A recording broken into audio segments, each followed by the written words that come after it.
I think when you have those situations, you get some great talent that are willing to stick around for a few years, and when you stick around for a few years, then they're able to mature into these phenomenal athletes that you see today.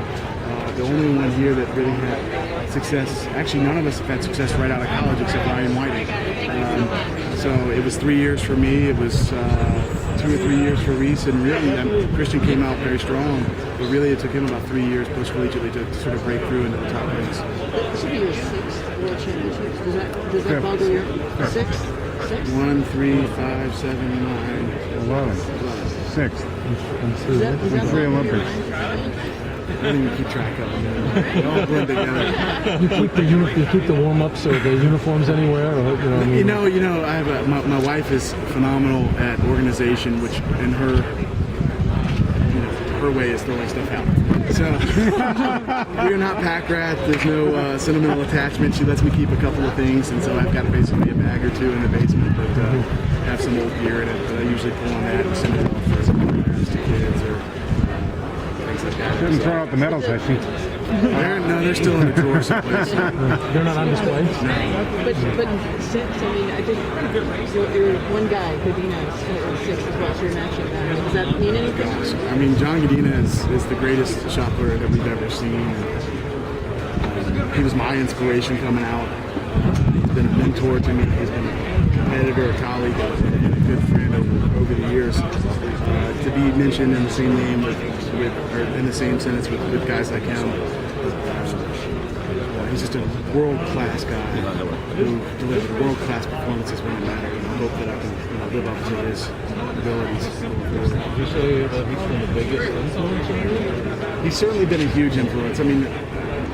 Not to be cliche, but my dad and my brother were probably the biggest influences on me. And my college coach, Carl Wallen, helped me transition from a high school athlete who had no clue what he was doing into a college athlete with a bigger ambition and just doing well at the Ivy League championships. I was getting as far as another athlete in the sport. John was. Oh, absolutely. Yeah, John, and it's certainly in the contemporary setting. There are definitely other great, not necessarily throwers, but other great athletes that I've looked to over the years. Some of those. The big one for me has always been Edwin Moses. I love him. Really don't know him very well, so I can't. But just the way he represented himself and the way he performed over time was just phenomenal to me. 09 was your first. 09 was your worst World Championship. Only one without a medal. At this point, yeah. Worst was fifth, but relatively speaking, is that a big deal for you? Getting medals, is that really important at this point? So being 100% honest, my last two goals in the sport are still the world record and an Olympic gold medal. The World Championship is a stepping stone to one of those to me, which is the World Champ or the Olympic medal at next year. 2009. I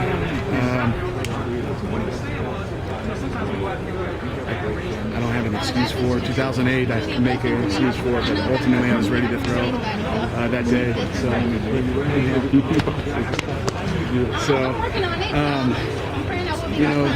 If you compete long enough, the anomalies are going to happen. Sorry. That's awesome. I'll do that to you. And hopefully they'll just remain anomalies and not become a trend. As far as the competition today, did Reese's long foul there, sector foul in round 2, do anything to psych you up? Today was a really interesting day for me competitively because I was really just trying to stay inside myself a little bit more than I normally do. The last few years have been really difficult, so I haven't had quite the same confidence to go out there and put myself just right in front of the crowd and say, this is going to be awesome no matter what happens. Y'all are in for a show. So going into my first throw, I really just wanted to get a nice quality throw to build on, and that didn't really happen. I knew something big was going to happen, so my second throw, I just wanted to go in and execute. Okay. And it wasn't until after the second throw that I could actually relax and try and find myself and really try and find a bigger throw. It didn't happen today. But where did the big throw come from? The crowd reacted to Reese and then he threw right. That was a good throw, not a big throw. I was just saying the crowd reacted to that foul and then you were up, so I know how you feed off the crowd. So I always wondering if that helped you a little bit. It always helps. Yeah. Noise always helps. We're not golfers. We don't want quiet. We're not the sprinters. We don't want quiet from the start. We want loud. loudness. It's good. Did you do anything? Did you celebrate? Sorry, I missed a couple of your throws. Did you?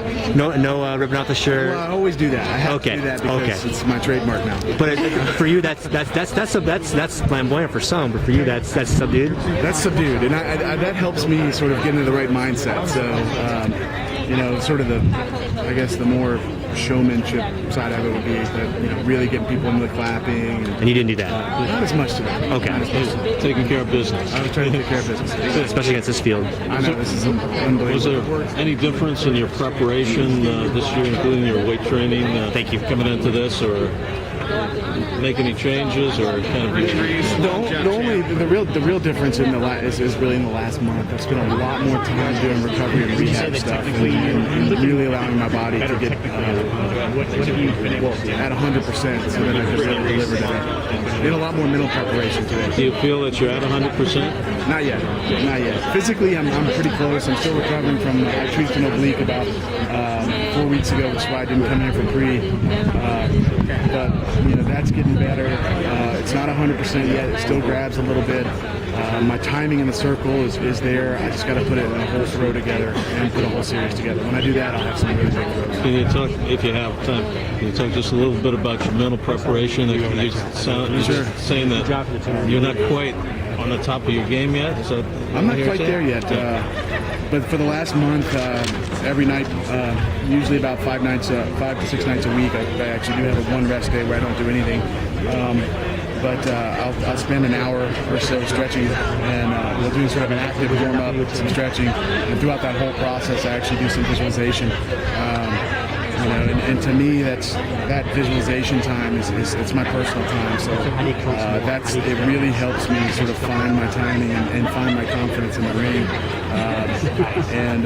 Just doing that for the last month has helped me get more mental reps in, so that when I get into a national championships or a world championships, I'm able to execute the way I want to. Have you done it more consistently over the last month? Yes.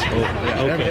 Every day basically for the last Right. And has there ever been other stretches in your career when you've done that as intensely? Sure. And you can track my career and see where I've come well, and it's almost always been tied to when I've been doing the visualization stuff. But it really is one of those things for athletes, for young athletes out there. It's hard to make time for it because it seems silly. Spending an hour or so, I like to incorporate it into my stretching, so when I do my stretching and then spend 30 minutes basically laying on the floor, So are you doing? It seems worthless, but it's your time. It's your time. You still have that enthusiasm, the throwing off of the jacket and stuff like that. Yeah. I mean, is that at all is forced at this point, or do you? It still comes from. It really does. I just love it. If it were forced, I don't think people would enjoy it very much. I mean, you can tell when on days when I am forcing it, when the energy's not quite there.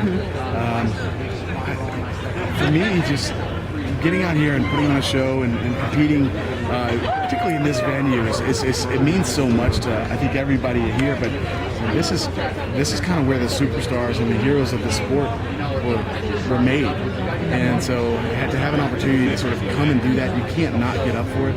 So Did anything tell you, Adam, you're ready for this today? Anything special? I mean, the last 2 weeks I've had the best practices I've had literally since 2008. And so it's just finally things are starting to come around. I'm not a big, powerful guy relative to some of the other guys. Some of the guys outweigh me by almost 100 pounds.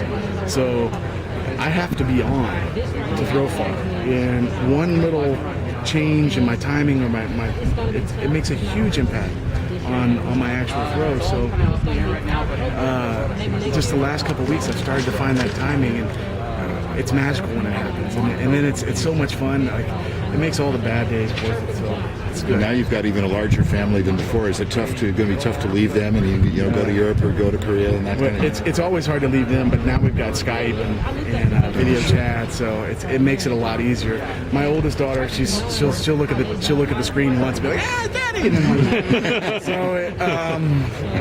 But my youngest is, at least my wife can hold her in front of the camera for a while, and she'll drool on the computer or something like that, but she won't leave.